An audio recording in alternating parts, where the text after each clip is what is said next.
Oh,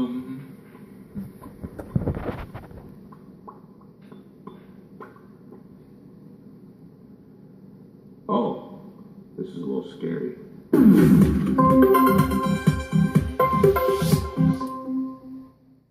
Hello, adventurers. So we are going to dive into the big blue ocean called Facebook.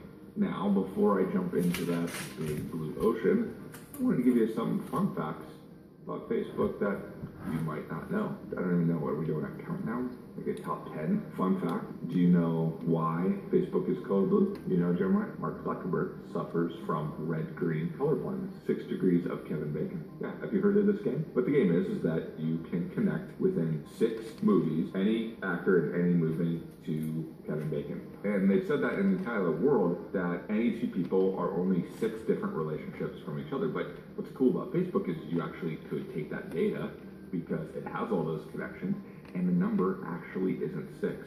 A lot of people say it's probably a lot more, but the number is 3.74. That's how many, on average, what is a 0.74th of a person? So that means you and anyone else on Facebook are only 3.74 people away.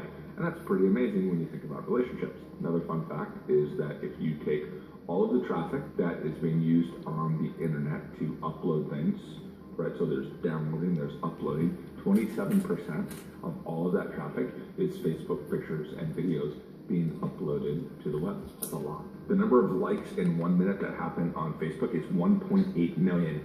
1.8, that's 1,800,000. Did I get that right? It might be a few more zeros. 1.8 million likes per minute are happening on Facebook right now. That's a lot of hugs, a lot of high fives. There are 600,000 attempts every day to hack a Facebook page. That'll be a different video to show you how to do that. I would never hack your Facebook page. So what's really great about Facebook is that when you look at just people that you're wanting to influence, the average person spends 40 minutes a day on Facebook. But I don't even think that's really the interesting stat. 40 minutes, I know people that spend a lot more time than that. But the really cool stat is that the average person on Facebook with a smartphone checks that smartphone 14 times a day on their Facebook. So if you think about that, they're not just spending 40 minutes, they're returning 14 different times throughout the day to check Facebook. That's why spreading some posts out, looking at maybe the best natural times to do that, that's really cool. Oh, you cannot block Mark Zuckerberg on Facebook. You can poke him though. Did you know that in the original design, the like button wasn't actually the like button? It was called awesome.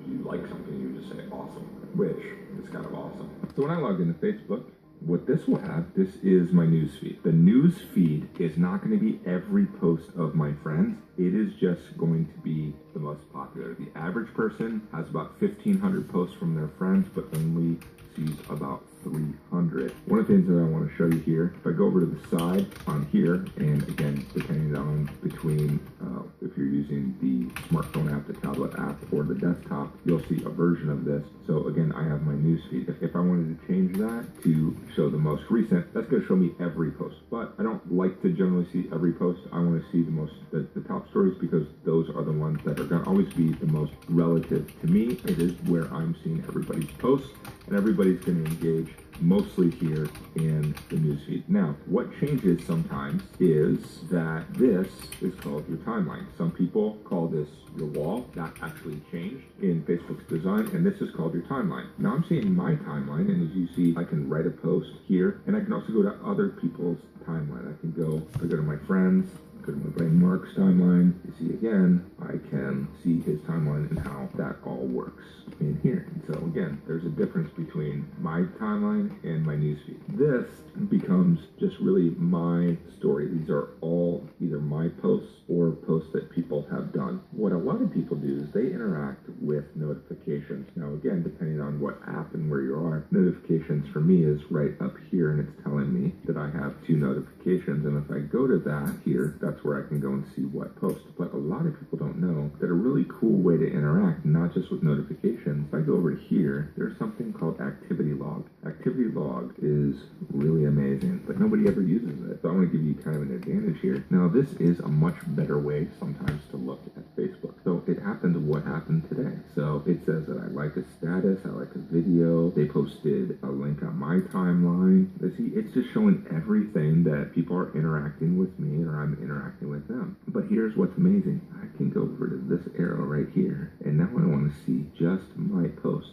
So now I have a history of my posts. That's amazing. How many times I've gone and said, okay, I can't find what post that was, and I'm having to scroll through everything. I basically can just see just my post. Or I can say, hey, I want to see any post that I'm tagged in. Right? And then I might say, you know what, I might not want to be, here's a post I'm tagged in. Do I want to be in that post? Okay, that's a good post, but if I wanted to, I could always remove that tag in there. Sometimes I do this as well because I want to make sure that I liked it to kind of say thank you in there. And so this is a really great way to just kind of navigate all these different options of, I want to see my photos or photos of me or posts that I've hidden, or let me see all the things that I've liked or commented. These are all really, really cool. So I'm going to go back, and so now I want to go over to where I have friends. Now, what's important about friends is you'll see that up here, I'm friends with him, but it also says that I'm following. See, there is a difference. When I friend somebody, that means that I automatically are following him. Most people don't want to hit that button because it's scary for them because they think, oh, I'm going to unfriend. It doesn't. When I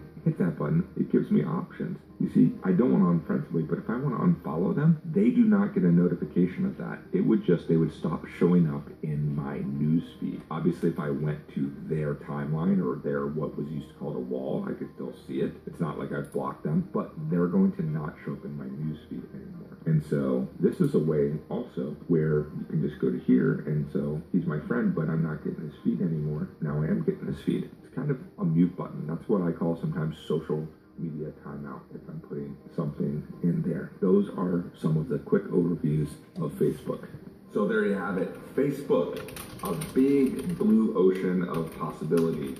Hopefully now you have a little bit of orientation. What I need you to do though is put all your preconceived notions out the window.